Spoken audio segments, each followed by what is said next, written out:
todas, ¿cómo están?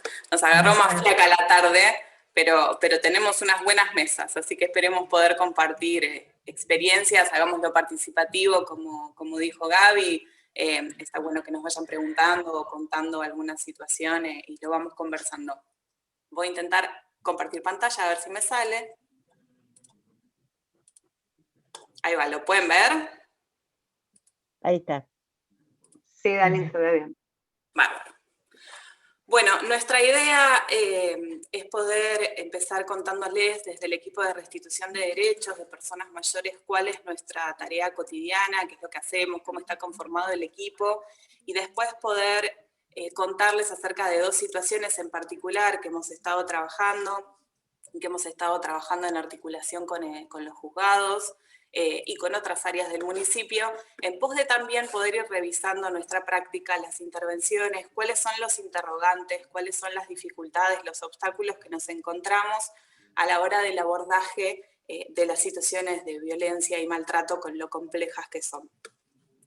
El Servicio de Restitución de Derechos lo que hace es asesoramiento, intervención y acompañamiento integral a personas de 60 años en adelante que están atravesando escenarios de vulneración de derechos. Siempre marcamos lo importante de poder establecer el parámetro de la vulneración de derechos, porque si bien hacemos asesoramiento, a veces nos consultan por algunos trámites que hacen en otras áreas, no somos un servicio que realiza trámites, sino que realiza intervenciones, es decir, cuando hay situaciones complejas, no cuando existen problemas, no cuando existen problemas entre la familia, o que no se ponen de acuerdo, o que no saben qué elegir, digamos, en esas cosas podemos asesorar, pero la intervención es cuando existe una situación de vulneración de derechos que está definida por la Convención. Las demandas, ¿cómo nos llegan a nosotros estas solicitudes? A veces por la propia persona que viene a buscar ayuda por tal o cual motivo, a veces por vecinos, a veces por familiares, o por derivación de otras áreas y de otras instituciones, como por ejemplo del juzgado. Tenemos un fuerte posicionamiento, tanto teórico como legal. El Servicio de Restitución de Derechos se creó allá por 2011 y desde entonces, por suerte, no ha hecho más que crecer en cantidad de personal que puede asistir a situaciones y obviamente en cantidad de situaciones que se pueden asistir en consecuencia por el equipo que se constituyó. Entonces, también en todos estos años, y estando en permanente formación todo el equipo, hemos ido ampliando nuestro marco teórico y sobre todo nuestro posicionamiento, porque es necesario tenerlo bien claro a la hora de intervenir frente a la situación que está atravesando una persona. Trabajamos a partir de la perspectiva interdisciplinaria y creemos necesario esto, de poder construir a lo largo de los años una mirada que sea integral, que sea integrada y que sea específica para la población con la que vamos a trabajar y que pueda tener en cuenta los múltiples factores que intervienen en cada situación compleja. No hacer un recorte de solo la demanda por ahí que esa persona plantea de qué es lo que necesita, sino poder tener una mirada transversal de su vida y de todas las cosas que intervienen en cómo hoy está. El equipo está compuesto, entonces, por psicólogas, por trabajadoras sociales, hablo en femenino porque somos todas mujeres, somos un equipo de mujeres en restitución de derechos, por una cuidadora domiciliaria, una acompañante terapéutica y una licenciada en terapia ocupacional. Algunas de ellas están acá en la reunión, así que también las habilito que cuando quieran interrumpir o comentar alguna cosa, están más que habilitadas.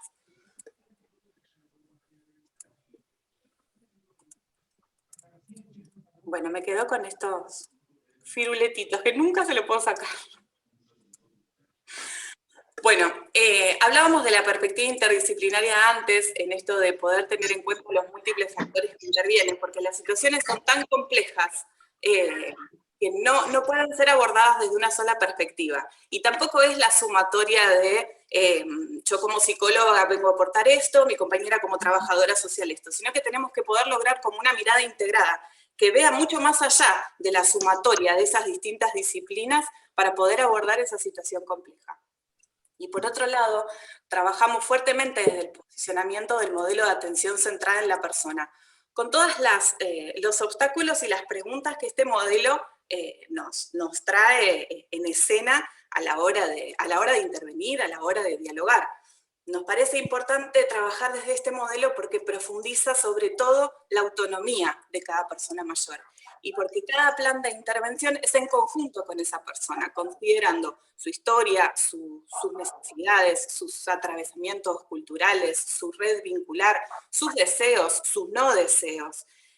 Y trabaja mucho con la idea de la corresponsabilidad, que es algo que militamos siempre, porque para pensar cualquier intervención frente a una situación compleja, frente a una situación problemática, es necesario que la persona que habita esa situación se involucre, tanto como nosotros y con otras instituciones, en cuáles van a ser las acciones que se van a tomar en consecuencia.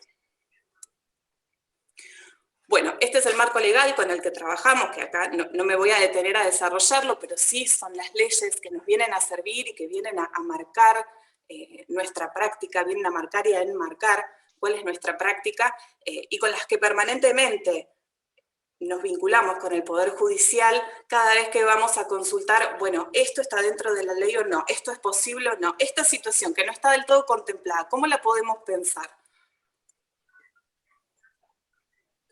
Los ejes de intervención de las situaciones que aborda el equipo de restitución, que son los que vienen a marcar también la convención que protege los derechos de las personas mayores, tienen que ver con estos.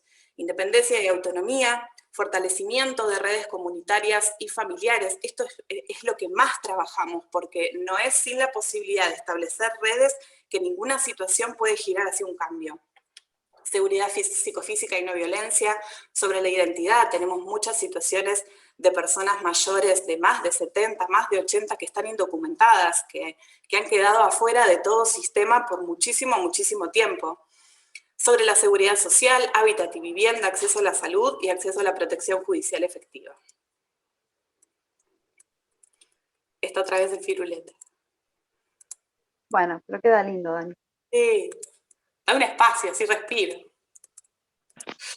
Bueno, estos son los principales objetivos del equipo, sí que algunos de estos ya los fui mencionando, pero tienen que ver con poder detectar, además de la intervención, con poder detectar cuáles son aquellas situaciones de riesgo, con poder establecer articulaciones sólidas. Hablábamos recién antes de empezar el Zoom con nuestra compañera Carolina, como lo importante de poder articular con otras áreas, porque no es sin eso que se puede hacer una intervención efectiva, y además porque muchas veces pasa en las áreas del Estado que la persona va con alguna situación problemática y va de un área para el otra permanentemente. Bueno, eso siempre tratamos de evitarlo, tratamos de que la persona entre al Estado por una sola puerta y que seamos nosotros quienes nos movemos con la persona como protagonista, por supuesto, pero en el armado y en el tejido de esa red para poder accionar. Proteger la autonomía, estimular el empoderamiento de la persona mayor como titular de derechos. Esto también es lo de la corresponsabilidad, que la persona sea protagonista de las decisiones que se toman. Fortalecer y generar redes de sostén, garantizar el acceso a recursos económicos, sanitarios y sociales, con las herramientas que se cuentan en ese momento histórico, por supuesto, y construir y participar de espacios de formación como este, y como les decía anteriormente, sí, el equipo está permanentemente formándose y estudiando y repensando y supervisando la práctica que hace en las situaciones de vulnerabilidad de las personas mayores por la responsabilidad que eso implica, trabajar con las vidas de alguien más.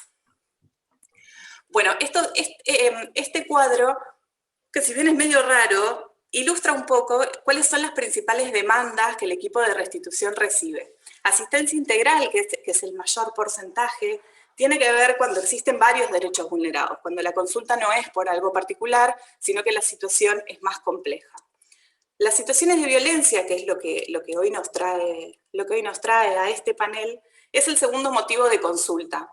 Pero lo curioso, y lo mencionaban un poco los compañeros que conversaron a la mañana, es que a veces no es la situación por la cual la persona demanda, pero sí es lo que aparece una vez que nosotros empezamos a abrir la situación.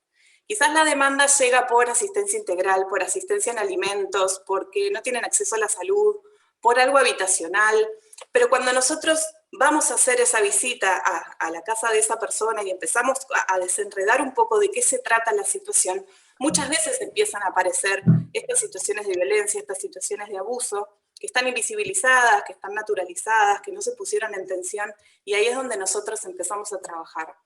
Es muy bajo el porcentaje de las situaciones de abuso y maltrato que se denuncian, con lo cual para nosotros nunca es requisito la denuncia, para poder intervenir sobre una situación de abuso y maltrato. Basta con que alguien nos manifieste que hay alguna situación que podría estar compleja o dudosa hacia ese lado para que el equipo vaya, intervenga y empiece a buscar los recursos necesarios. Bueno, Lali, te paso la palabra.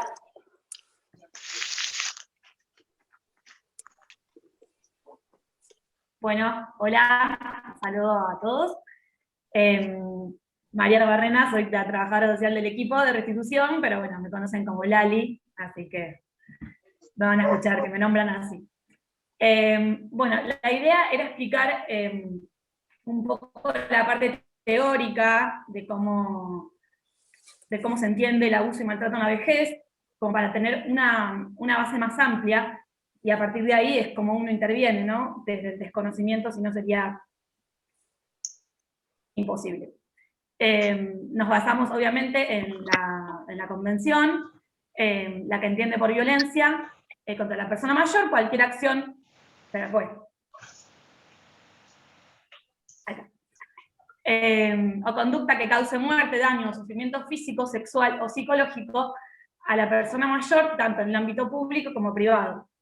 Lo bueno de esta definición es que es amplia y que contempla todo tipo de violencia y en todos los ámbitos.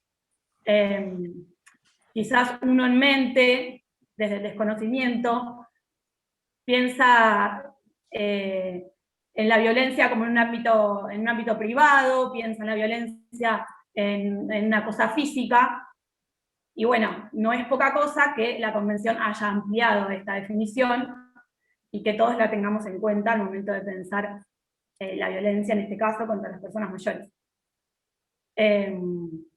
Bueno, por eso abajo aclaramos, y ahora después en la filmina que sigue lo vamos a especificar, que comprende la violencia diferentes tipos. En este caso está el físico, que quizás es el que más aparece, quizás aparece más en los medios de comunicación, o es el más visible en general, pero no es el que más ocurre, o desde la experiencia no es con el que más trabajamos. Además de que es importante resaltar que el abuso físico no solamente quizás son golpes, sino, bueno, como dice ahí la definición, obligar a alguien a tomar medicación por la fuerza, y como decíamos anteriormente, no solamente esto tiene que ser por parte de un familiar o un cuidador dentro del ámbito privado, sino que esto puede pasar en alguna institución, o es amplio los tipos de abusos que hay hacia las personas mayores. En el sexual, bueno, pasa lo mismo. Se define, bueno, acá como además de cualquier contacto sexual, todo tipo de contacto sin consentimiento por parte de la persona.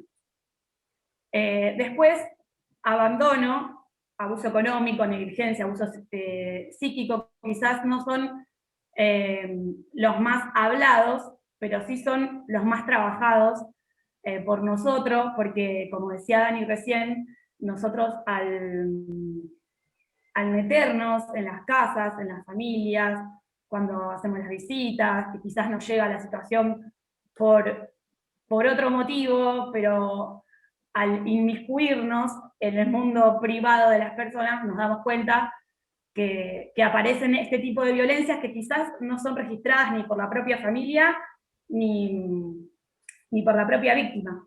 Pero bueno, en este caso son... ¿Cómo es? ¿Alguien habló o está prendido mi No. Había un audio prendido, me parece. Sí, por sí. favor estemos atentos que los micrófonos estén apagados, por favor. Continúa, Lali. Bueno, dale. No, bueno, entonces hablaba de que quizás situaciones como abandono, que vienen de la mano de quien se hace responsable del cuidado de esa persona, no, como bien decía, no se hace responsable de la manera que debería, el abuso económico, cuando quizás se aprovechan de algunas situaciones, en el caso de una dependencia física, o de una persona mayor que se encuentra desorientada. Suele pasar por parte de familia o de cualquier parte del círculo íntimo de la persona, que le vayan a cobrar la jubilación y que le manejen el dinero, y, digamos, le quiten autonomía a esa persona. Bueno, negligencia y abuso psíquico, bueno, también, como dice ahí, la negligencia es una conducta que amenaza la propia salud o seguridad personal, mediante restricciones, ausencias, deficiencias en la provisión de comida. Quizás son pequeñas cosas de la vida cotidiana que suceden y que no se registran como violencia, pero es importante que se sepa que lo son, como insultos, menosprecios, etc.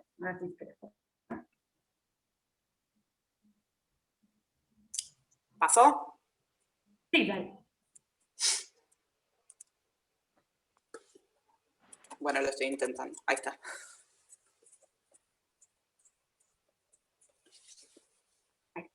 Bueno, como decía recién, están los distintos tipos de ejercer la violencia y de dar cuenta de la existencia, pero también hay factores de riesgo que hacen que la persona mayor se encuentre en una situación más vulnerable. Entre estos existen los factores individuales, que es, por ejemplo, que la persona no tenga un buen estado de salud físico o mental, ya sea que la persona tenga dependencia total, o se encuentre demenciada, y quizás eso haga que esa persona sea más propensa a necesitar cuidados, a necesitar de otra persona, por ende a mantener esa relación de violencia. Bueno, después también el sexo de la víctima y el hecho de compartir vivienda. Si bien es real que los varones también sufren el mismo riesgo de ser maltratados, no se puede negar, eso se habló mucho en la mesa de la mañana, que las mujeres seguimos siendo un grupo de riesgo mayor por el lugar que ocupamos en la sociedad. Bueno, y eso no cambia con las personas mayores, digamos. Las mujeres siguen ocupando un lugar más de cuidado, de estar en la casa, de ser vistas como inferiores, y eso hace que el riesgo aumente. Y ni hablar, bueno, de las fuerzas físicas.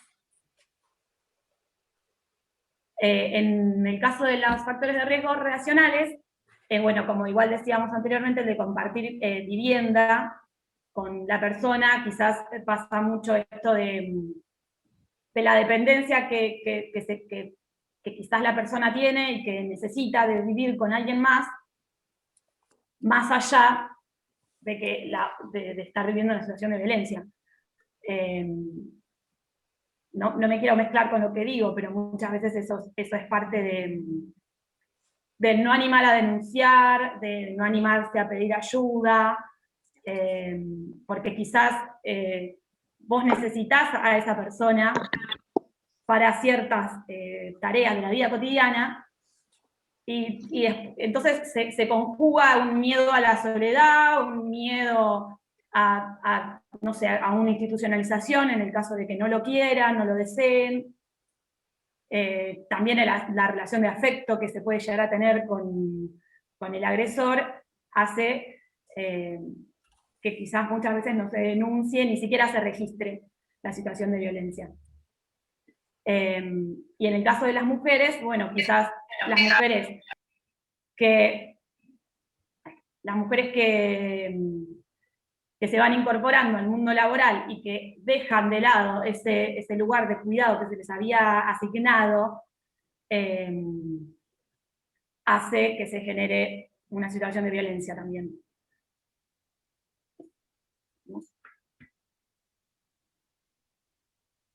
En el caso de los factores de riesgo comunitarios, habla mucho del aislamiento social y falta de apoyo fuera del mundo privado.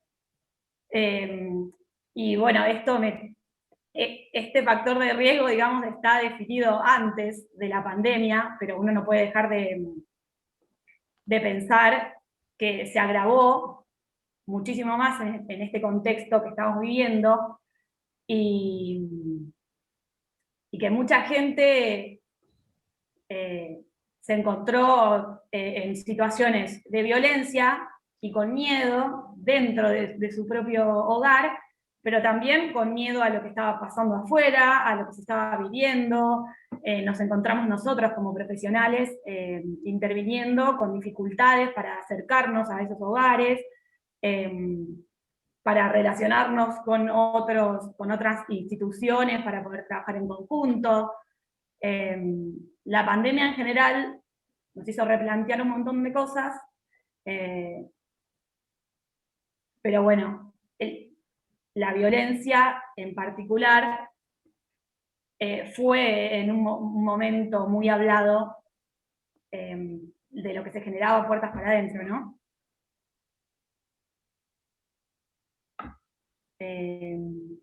No sé si seguís, si querés. Bueno, entre los socioculturales, esto es, ¿cuál es la visión que tenemos nosotros sobre las personas mayores que hace que se coloque en ese lugar de frágiles, débiles, dependientes, que nos necesitan de nuestro cuidado, necesitan de nosotros, cuando no siempre es así? Digamos, no todas las personas mayores, como hablaban hoy a la mañana, no todas las vejeces son iguales, no todas las personas envejecen de la misma manera, no todas las personas mayores necesitan cuidados, no todas las personas mayores son frágiles. Es por eso que también este imaginario social hace que se invisibilice la violencia hacia las personas mayores, porque quizás es como, bueno, si no pueden solos, no se pueden empoderar las personas mayores, porque quizás casi como si no tuviesen esa posibilidad. Entonces, es también partir de esa base de un cambio cultural por parte de todas y todos, de la forma en la que vemos a la vejez en general también.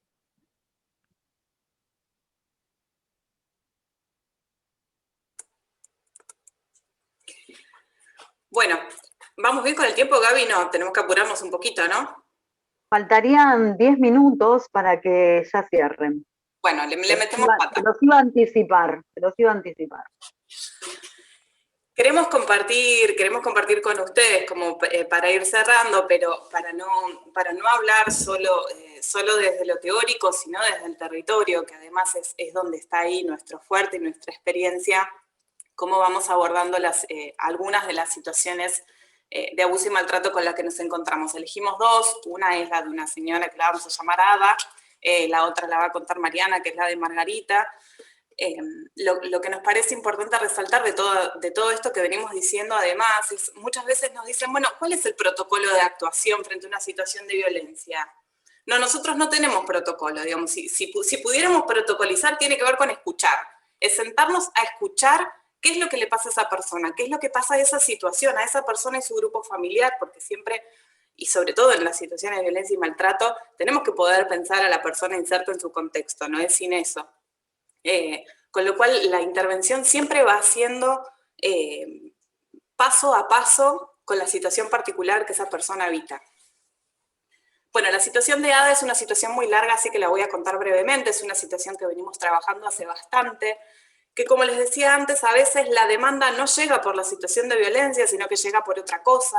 En este caso puntual nos llegó a partir de una comisaría, un fin de semana a la noche, porque una fiscalía había intervenido por una denuncia de vecinos de que había una pareja de ancianos que acumulaban y había que limpiar el terreno porque había muchas ratas y era peligroso para quienes habitaban ese barrio. Con lo cual retiraron a esas personas mayores, y lo digo así a propósito, digo porque como si fueran objetos, los retiraron de su casa y quedaron en la comisaría detenidos, pero sin ninguna causa. Y ahí fue que nos fuimos convocados a poder intervenir. Digo, el panorama era bastante dificultoso de poder entender.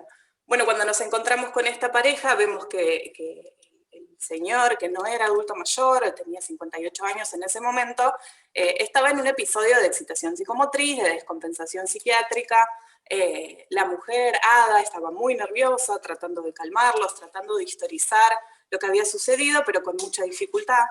Ahí fue cuando muy rápidamente empezamos a articular con el juzgado, manifestando la situación y manifestando la situación de descompensación psiquiátrica y falta de percepción de enfermedad que tenía este señor, con lo cual, bueno, ahí el juzgado dispuso una serie de medidas para poder hacer una evaluación involuntaria de este señor y que poder garantizarle el acceso al sistema de salud, tanto de él como de ella, porque venían de una situación tan violenta que era necesario que la viera un médico para ver cómo estaba.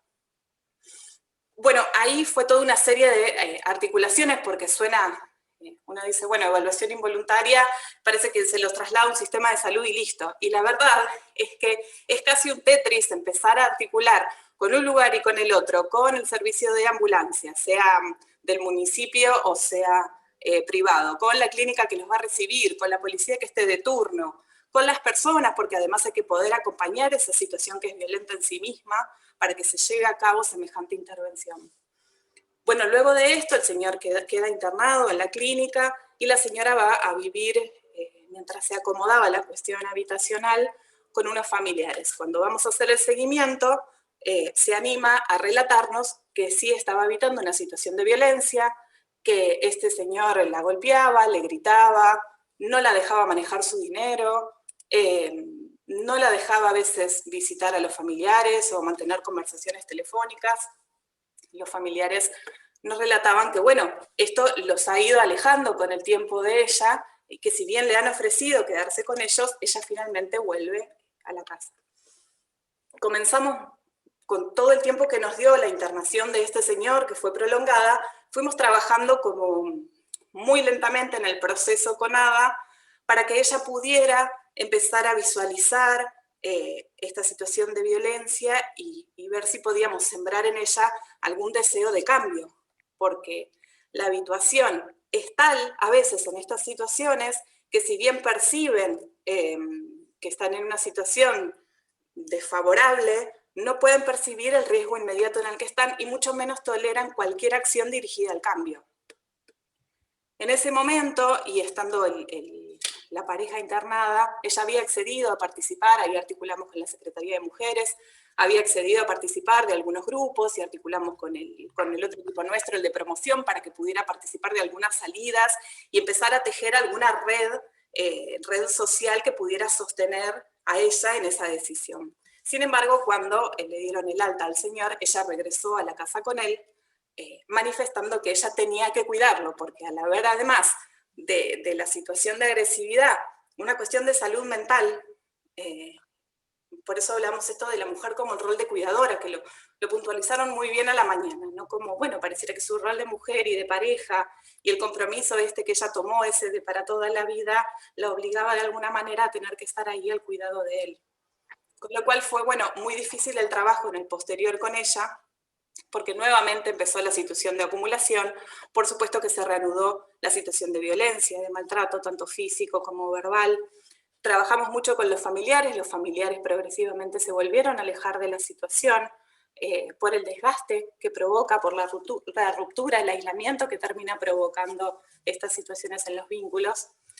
La pandemia agravó esta situación, por lo que decía Mariana anteriormente, se empezó a complicar la salida, el llegar a la casa, que nos abrieran la puerta, poder articular con algunos otros organismos que no todos estaban funcionando de la misma manera. La última visita que hicimos, Ada nos vuelve a manifestar que él la había agredido físicamente. Nosotros, como responsabilidad del Estado y por ley, al percibir una situación de violencia, tenemos que actuar.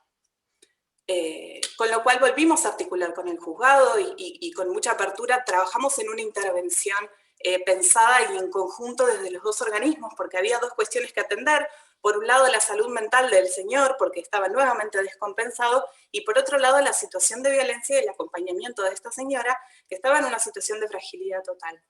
A pesar de la intervención ahí inmediata del juzgado, porque fue inmediata en tiempo real, fue en esa situación mientras la estábamos viendo, de poder hacer otra orden de evaluación involuntaria, poder sacar las medidas de protección para la señora y que nosotros pudiéramos acompañarla con herramientas tanto económicas como habitacionales en la revinculación con sus familiares que le habíamos estado trabajando, la señora se negó.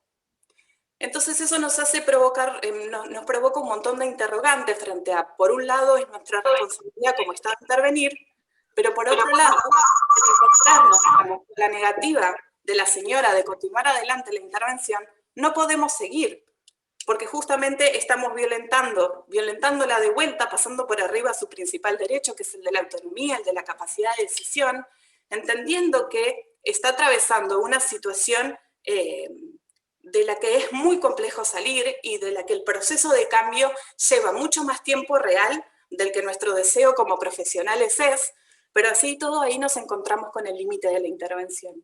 Entonces lo que hacemos como equipo es mantenernos en el borde, mantenernos por los costados, hablando con la familia, pasando cada tanto, a disposición para cuando ella pueda manifestar el deseo de cambio.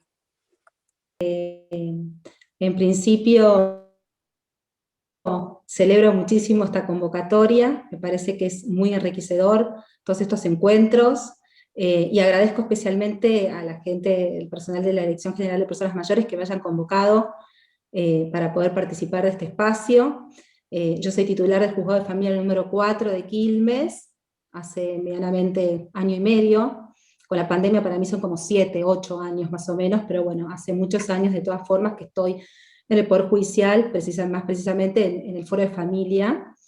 Y bueno, esto me parece buenísimo, porque como hablábamos hace un ratito antes de que todos se conecten, la interrelación que nosotros tengamos entre los distintos organismos del Estado impacta directamente en la efectividad de las medidas que se adoptan, ¿sí? Está bueno poder trabajar y poder exprimir a full los recursos que cada uno tiene y con los que cuenta, y diagramar estrategias conjuntas, insisto, como para que las medidas que eventualmente los jueces adoptemos sean efectivas. Yo les cuento que, bueno, la actuación nuestra en el marco de nuestro juzgado, para cuestiones de violencia familiar, está prevista obviamente por la ley 12.569 y sus modificatorias, ¿sí? La ley 14.509 y su decreto reglamentario. Las denuncias que ingresan al juzgado, también es importante destacar, como dijeron las chicas, que no necesariamente tiene que haber una denuncia policial, no necesariamente se tiene que ir a la seccional policial a hacer la denuncia. A veces la gente creía que eso era un paso ineludible y en realidad no es así, pero tengo que admitir que la mayoría de los casos que nosotros tenemos provienen de las denuncias que las víctimas realizan en las seccionales policiales, y una vez que se efectúa la denuncia, pasa por la Receptoría General de Expedientes y queda radicado en uno de los juzgados, ¿sí? Siempre teniendo en cuenta que no se registren antecedentes, porque los jueces tenemos que trabajar sobre las problemáticas de un mismo grupo familiar.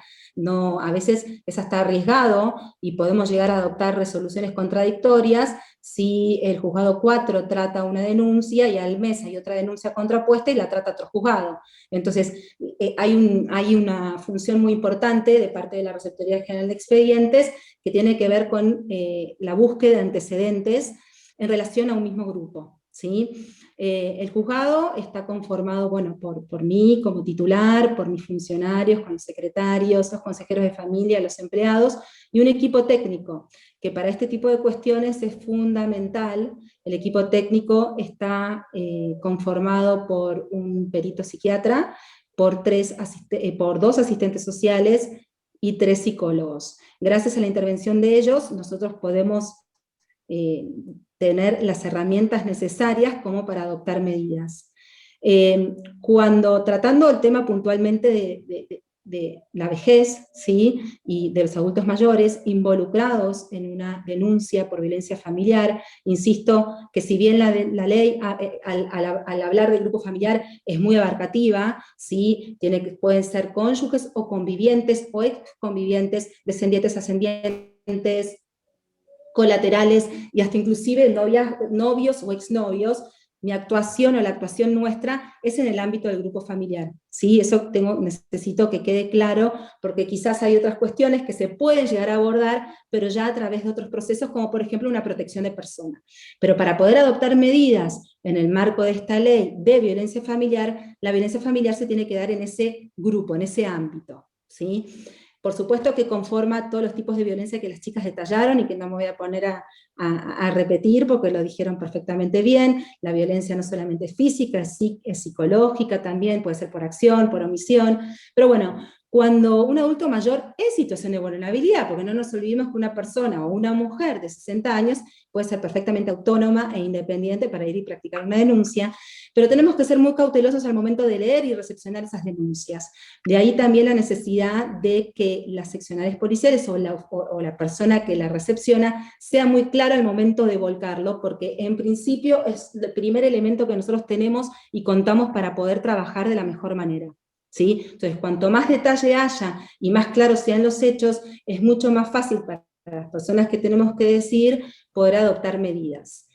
Las medidas previstas por la ley son variadas, pero como les decía, cuando hay una persona mayor de edad en situación de vulnerabilidad tenemos que ser muy cautelosos, porque voy a dar un ejemplo, a mí me gusta hacer práctica y contarles desde la experiencia. Una de las medidas que prevé la ley de violencia familiar es un cese de hostigamiento, que es una medida, digamos, es la más común que puede llegar a salir cuando vemos una denuncia, ¿sí? Que hay hostigamiento, que hay maltrato, pero si esa persona es mayor de edad, que le cuesta trasladarse, no tiene continencia familiar, o inclusive el agresor es la propia familia, que es lo que más suele suceder, yo no puedo sacar quizás una orden de cese de hostigamiento así sin más, porque probablemente cause un daño mayor. Cuando llegue la notificación va a ser terrible, porque esa persona se va a encontrar viviendo con una persona que denunció y que encima ya hay un juez interviniendo. Entonces, tenemos que ser cautelosos y en este caso sí dar la intervención inmediata del equipo técnico antes de disponer las medidas para saber con qué redes cuenta.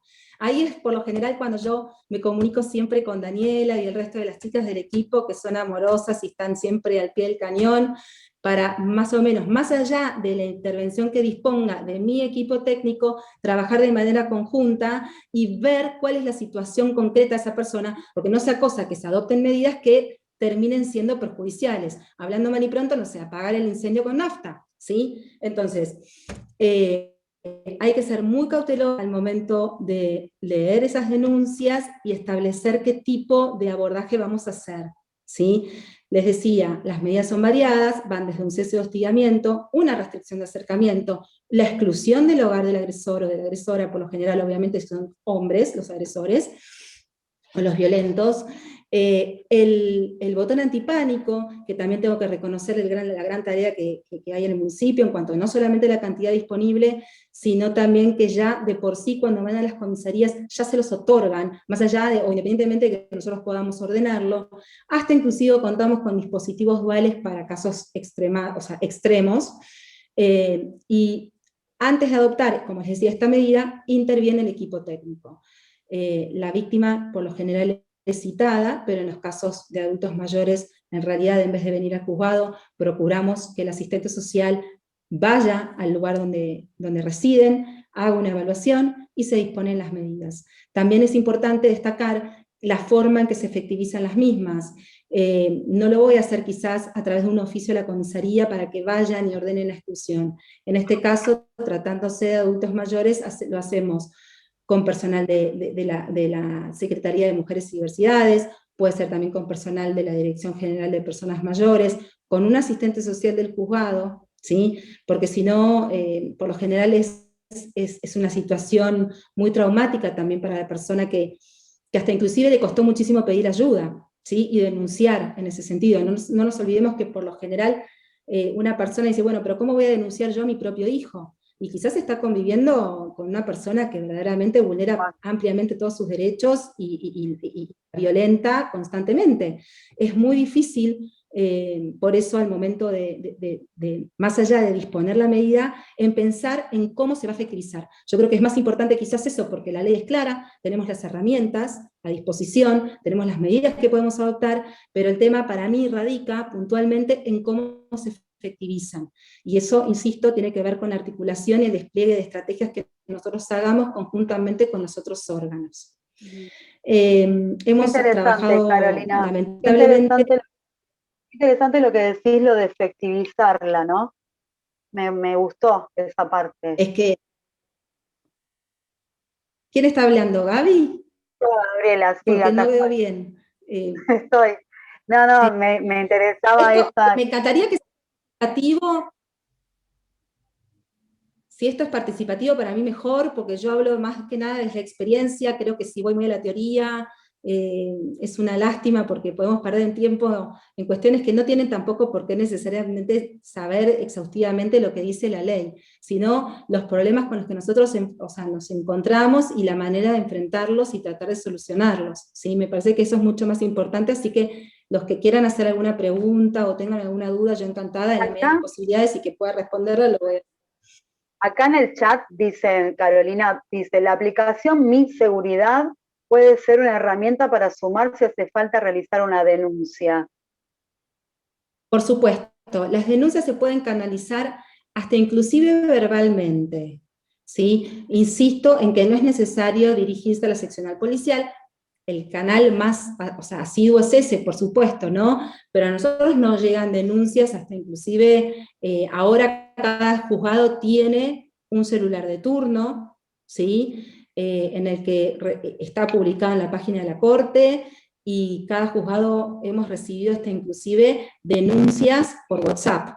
En ese caso contactamos a la víctima, empezamos a ver más o menos de qué se trata, la convocamos al juzgado, si es que puede venir, la hacemos entrevistar, bajo ningún punto de vista es una evaluación, es una entrevista para poder evaluar, sí, el riesgo, pero no es una evaluación respecto de la persona, ¿sí? A veces uno estigmatiza estas cuestiones y me interesa que sea que la idea es que encuentre un ámbito donde sea escuchada la víctima y donde pueda encontrar una respuesta, y que esa respuesta sea eficaz. Porque a mí no me sirve de nada sacar medidas y que después no sean efectivas. Claro. ¿Sí? Eso tiene que ver con un mandato convencional que es importante tener en cuenta.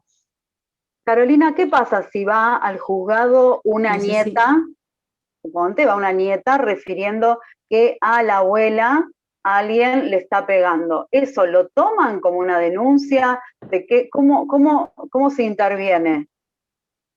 Una nieta, porque se cortó, una nieta que va a hacer la denuncia respecto de una abuela que está sufriendo violencia. ¿Así? Bueno, es entrevistada directamente por el equipo técnico, claro. ¿sí? Buscamos, nosotros tenemos acceso a todo lo que es la información, o sea, toda la información registrada en la receptoría, verificamos de que no haya antecedentes, insisto, por no querer abordar el tema, de hecho igual se puede hacer, pero para saber si hay alguna otra medida, si en algún momento un juez dispuso alguna medida, y una vez que se le da intervención al equipo técnico, el equipo técnico sugiere, o sea, me informa de la situación de esta persona, y en ese momento se adoptan medidas. ¿Sí? Claro. Pero no es necesaria la denuncia previa, pueden recurrir a los juzgados. Igual también hay que reconocer que hoy en día la seccional policial ha cambiado mucho su impronta, está la comisaría de la mujer, los reciben de otra forma, cuenta con equipo técnico también, antes era muchísimo más complejo, y hasta inclusive, terrible tener que ir a denunciar a una comisaría. Yo creo que hoy no es lo mismo, por suerte, hemos avanzado muchísimo en ese sentido, hay que reconocerlo, y la gente encuentra un poco más de contención, y por lo menos sabe cómo se va a canalizar esa denuncia, porque se los explican. Claro. Sí. Y Bueno, acá también te están diciendo que el próximo encuentro podría ser en centros de jubilados, Caro, ya estás como, te están buscando para todos los centros de jubilados charlas. Así que No hay estás así problema. Yo en la como medida muy... que sea práctico, que pueda hablar desde mi experiencia, sí. Bueno, y yo tengo, no sé si el Pero resto bueno, tiene este es un preguntas. tema muy sensible. A mí me gustaría hacer una pregunta también a toda la mesa, ¿no? Esto me gustó el tema había partes que hablaban, ¿no? Especialmente Lali, hablaste de la habituación que hay, ¿no? En ciertas situaciones de violencia, ¿no? Que recién se dan cuenta el equipo cuando ingresa, ¿no? A las situaciones a evaluar. Qué interesante lo que decís, ¿no? Porque a veces nos quedamos con un llamado telefónico y cuando entras ves otra cosa. Sí, también quizás en la situación que no llegué a contar por una cuestión de tiempo, hablábamos de la habituación que puede ser porque el agresor es una persona, es un vínculo muy cercano, ya sea en el caso que yo iba a contar era un hijo, en el caso que contó Daniela era su esposo, entonces quizás también otros factores por los que no se habla es por miedo, es por culpa de sentir que sos una carga, quizás por una situación de salud, de dependencia, quizás sos una carga económica, si sos una persona mayor que no tiene ningún ingreso. Son Claro. diferentes situaciones que hacen que quizás o la persona no tiene nadie de confianza a quien dirigirse, o no sabe que existen recursos o lugares que pueden ayudarte con esa situación. Eso pasa mucho, que quizás por una situación quizás alimentaria o de salud Claro. o habitacional, y esas personas ni siquiera sabían que existían ciertos lugares donde uno poder dirigirse a pedir ayuda, ¿no? Quizás también bien. es eso, por eso Bien. es Bueno, estos importante espacios sirven como también para visibilizar esto y las oportunidades que también tenemos, y celebro, ¿no? Estas oportunidades para que nos enseñen.